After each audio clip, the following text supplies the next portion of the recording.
दोस्तों नमस्कार। आजाद तो हैं लेकिन स्वावलंबी नहीं हैं। संप्रभुता के साथ हम खड़े तो हैं लेकिन हमारी जमीन पर कोई दूसरा कब्जा कर रहा है। इस देश की आर्थिक नीतियां, इस देश की वैदेशिक नीतियां, इस देश के भीतर की रक्षा नीतियां या इस देश के भीतर में जो भी नीति, जिस भी आश्रय आप देखना चाहें, अगर हर किसी का सिरा राजनीतिक सत्ता बचाने की नीतियों से जाकर जुड़ जाए तब आप क्या कहेंगे? मुश्किल यह नहीं है कि आजाद भारत के भीतर 85% डीजल पेट्रोल आयात होता है। मुश्किल यह भी नहीं है 60% से ज्यादा खाने का तेल आयात होता है। मुश्किल यह भी नहीं है कि क्रिप्टो करेंसी नाम की डिजिटल इकोनॉमी अब भारत की करेंसी को एक लिहाज से चिताने लगी है और आरबीआई यानी रिजर्व बैंक ऑफ इंडिया भी यह कहने से नहीं चूक रहा है, अगर इस पर प्रतिबंध नहीं लगाया तो आने वाले वक्त में भारत की अर्थव्यवस्था तबाह हो जाएगी या फिर इस देश की सत्ता के हाथ में भी इस देश की करेंसी बचेगी नहीं।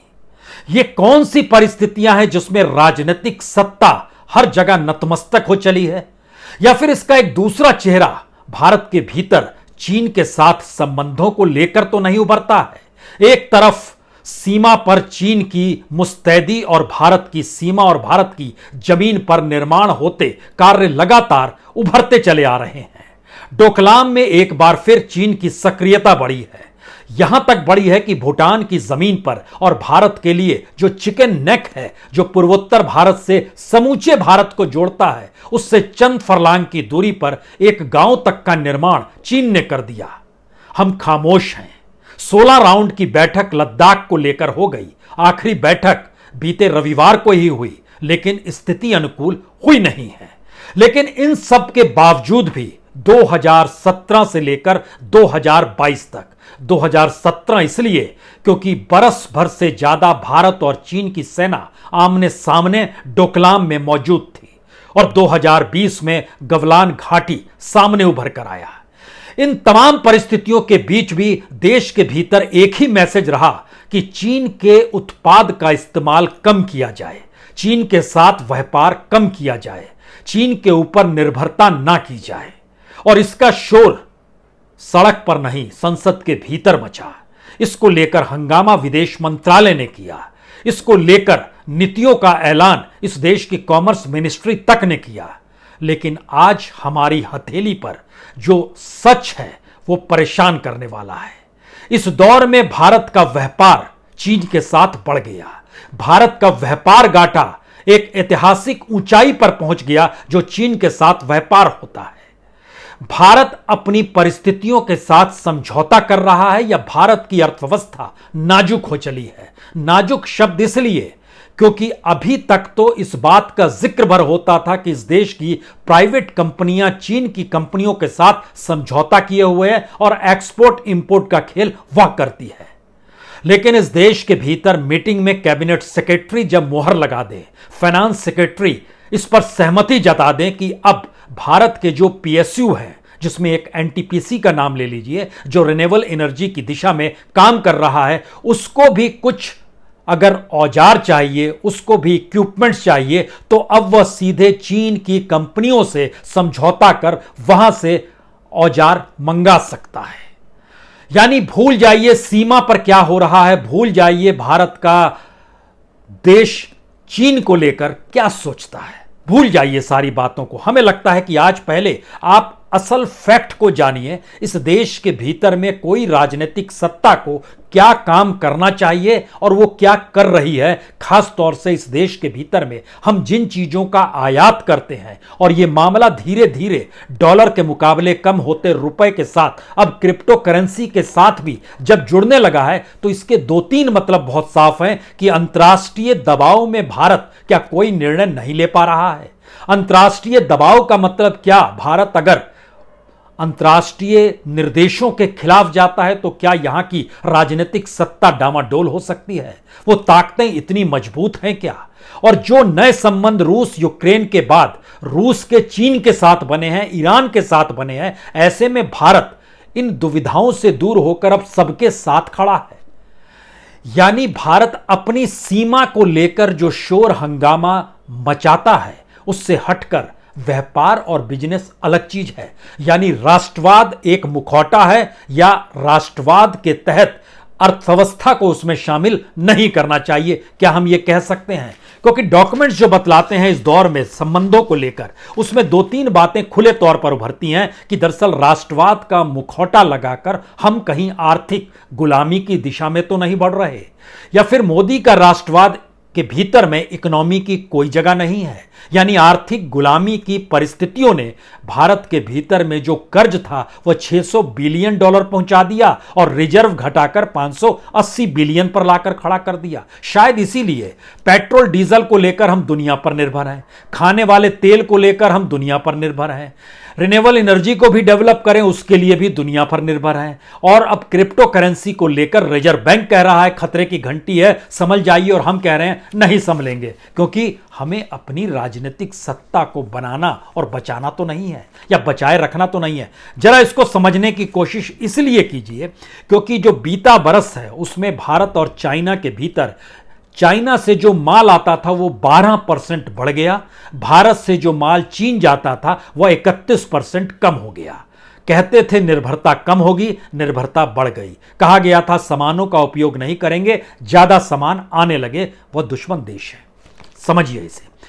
अब सवाल है कि वो कौन सा सामान सबसे ज्यादा चीन से आ रहा है। आप हैरत में आ जाएंगे, जो रेलवे से जुड़े पार्ट पुर्जे हैं 216% का उसमें इजाफा हो गया, मोटर कार जो है 125% का इजाफा हो गया, बिजली का सामान जो है 23% का इजाफा हो गया, जो चश्मा और गॉगल्स आते हैं उसमें लगभग 170% का इजाफा हो गया है, घड़ी चाहे वो दीवार पे लटकी हो और या फिर आपकी हथेली पर बंधी हुई हो 141% का इजाफा हुआ है। यह है चीन के साथ बढ़ते हुए माल की परिस्थितियां। इसमें वह केमिकल जो कि इंडस्ट्रियल प्रोडक्ट को बढ़ाने की दिशा में काम करता है उसका भी आयात इस दौर में बढ़ गया है।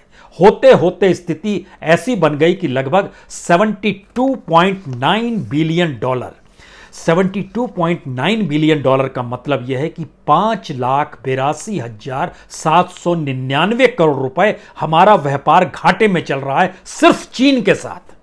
यानी चीन से जितना माल आता है, हम जितना माल देते हैं, हमें 5,82,799 करोड़ रुपया उसको ज्यादा देना पड़ता है।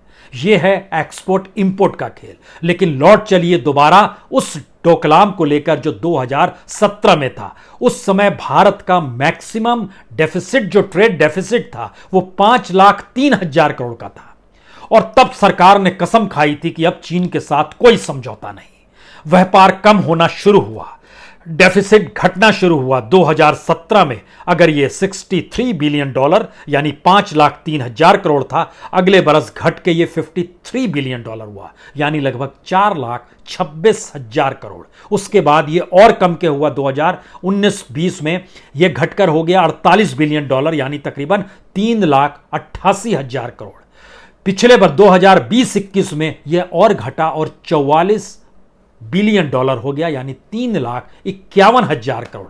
लेकिन बीते बरस 2021-22 में यह 72.9 बिलियन डॉलर एक झटके में आया, और डेफिसिट जो था वो 5,82,799 बिलियन डॉलर।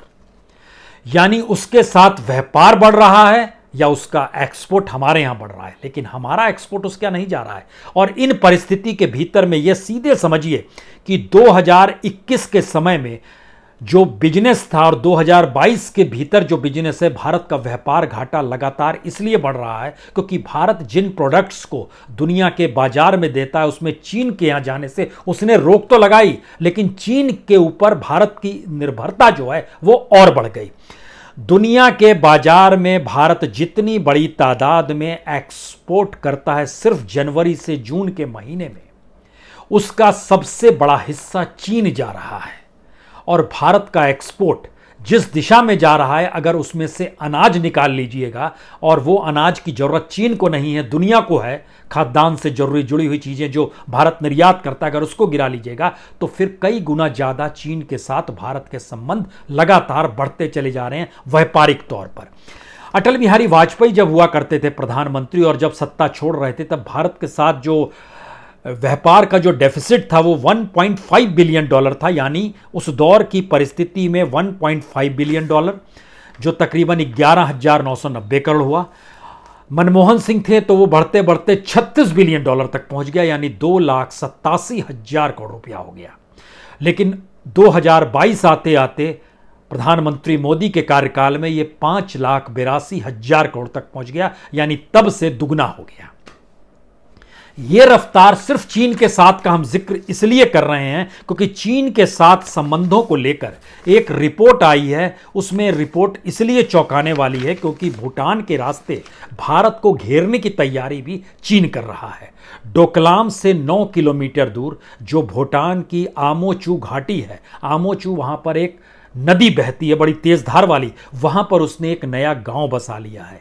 नए गांव को बसाया जा रहा है, इसकी खबर पहली बार 2017 के बाद से आनी शुरू हुई थी, लेकिन 2019 के नवंबर में यह खुले तौर पर आई थी कि वहां पर निर्माण कार्य चीन कर रहा है। हमने ध्यान दिया, हमने कहा हम संबंध नहीं रख रहे हैं, हम तो कई राउंड की बातचीत कर रहे हैं, स्थिति अनुकूल करेंगे और व्यापार भी अब उसके साथ कम नहीं करेंगे, यानी कम करते चले जाएंगे और उसको और कम करेंगे। लेकिन आमचू नदी के किनारे जो भूटान से तकरीबन 10 किलोमीटर के अंदर है, ये इसलिए बड़ा महत्वपूर्ण है क्योंकि यह जगह सिलीगुड़ी कॉरिडोर, जिसको चिकन नेक कहते हैं, वहां तक वो आसानी से पहुंच सकता है, जिसकी ताक में वो हमेशा रहता है। और भारत की अपनी रिपोर्ट भी कहती है कि चीन की विस्तारवादी नीति उस पूरे इलाके की घेराबंदी किस रूप में कर रही है। इसीलिए उसने वहां से ध्यान भटकाने के लिए लद्दाख का रुख किया था, जहां पर 16 राउंड की बातचीत चल चुकी है, लेकिन कोई नतीजा नहीं निकला है।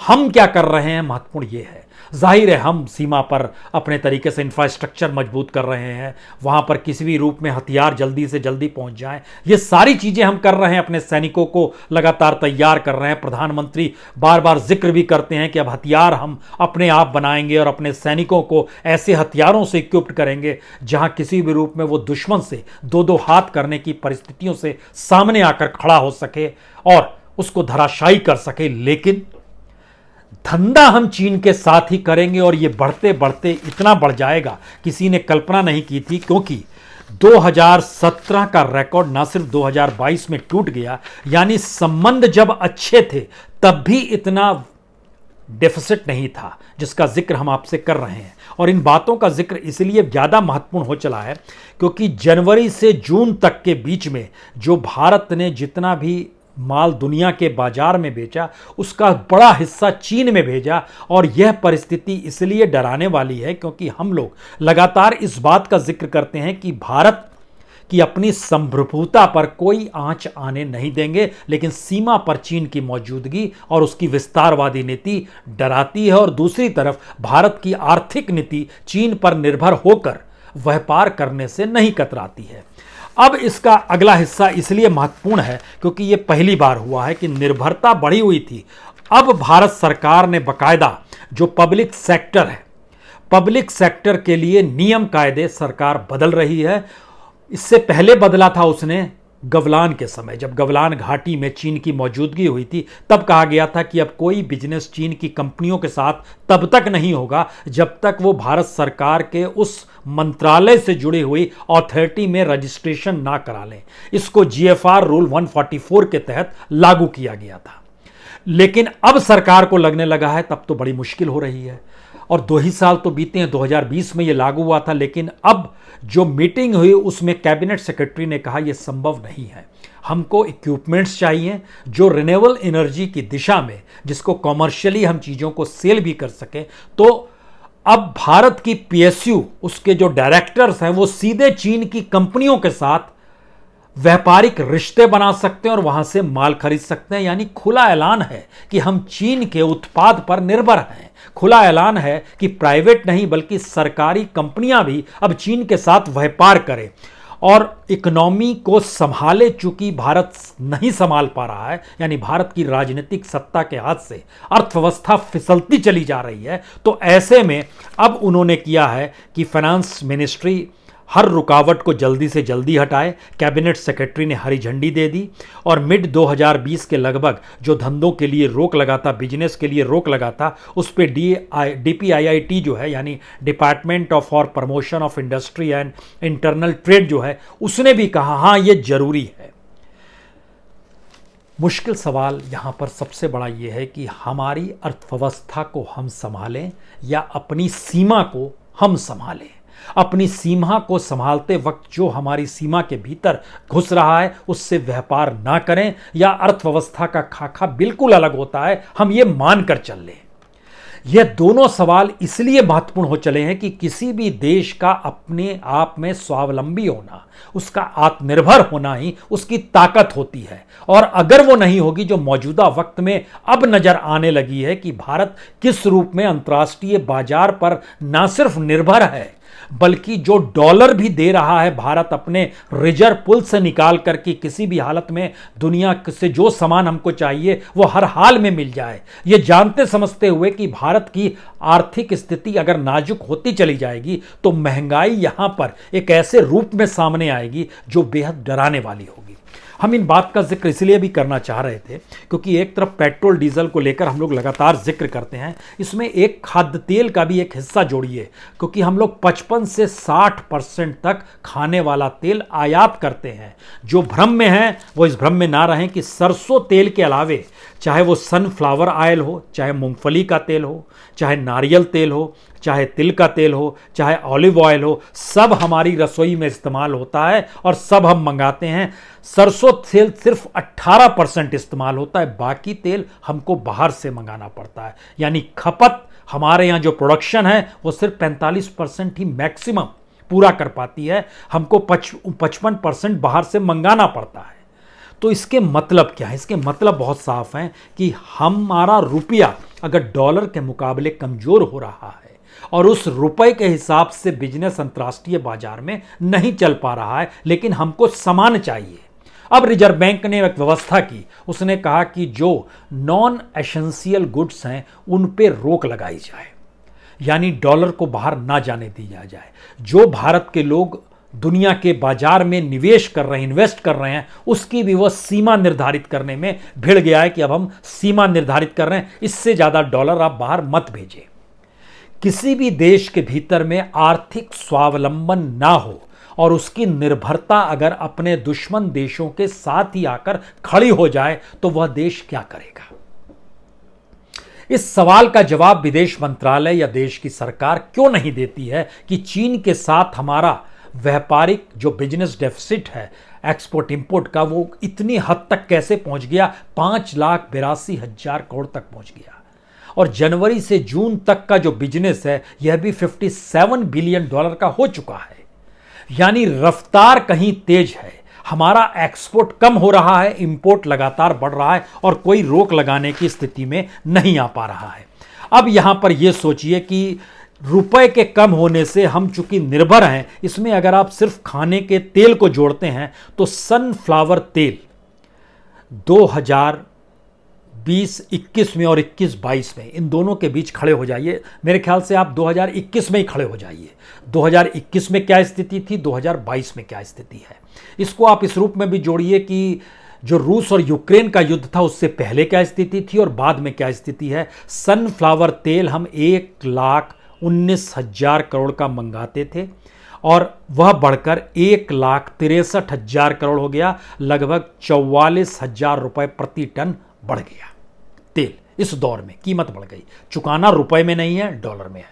सोयाबीन ऑयल जितना तेल मंगाते थे उसमें 32,000 रुपए टन कीमत बढ़ गई, 1,19,000 करोड़ रुपया 2021 में देते थे और 2022 में यह बढ़कर 1,51,000 करोड़ रुपया देना पड़ रहा है। पाम ऑयल 1,12,000 करोड़ का आता था, अब उसकी कीमत 1,36,000 करोड़ रुपए चुकानी पड़ रही है, यह लगभग 24,000 रुपए प्रति टन हो गया है।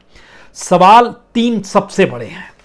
अगर हम स्वावलंबी नहीं हैं और अगर हमको दुनिया के बाजार से ही माल मंगाकर इस देश को चलाना है तो हमारे पास वो कौन से रास्ते होंगे जिसके जरिए हम दुनिया के बाजार में पेमेंट कर सकें।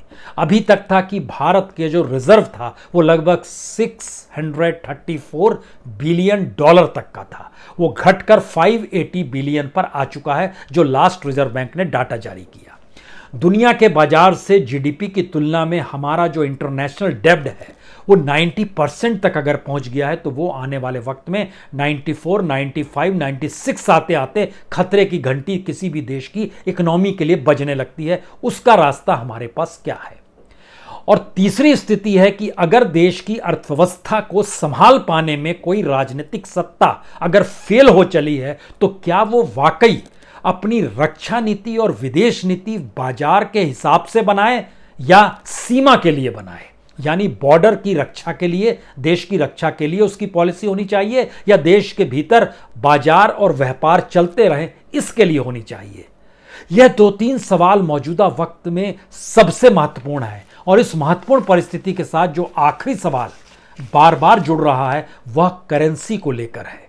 अभी तो करेंसी हमारे हाथ में है, लेकिन रिजर्व बैंक के आइडिया कहते हैं क्रिप्टो करेंसी अगर प्रभावी होने लगी, हमने उस पर 30% टैक्स का जिक्र भी कर दिया है, लेकिन ये जो भारत सरकार ने अपने तौर पर कहा कि इसके कुछ अंतर्राष्ट्रीय मापदंड हैं, हम कुछ नहीं कर सकते हैं। रिजर्व बैंक अभी तक अपनी डिजिटल इकोनॉमी को लेकर नहीं आ पाया है, जो उसको डिजिटल रुपया लाना है।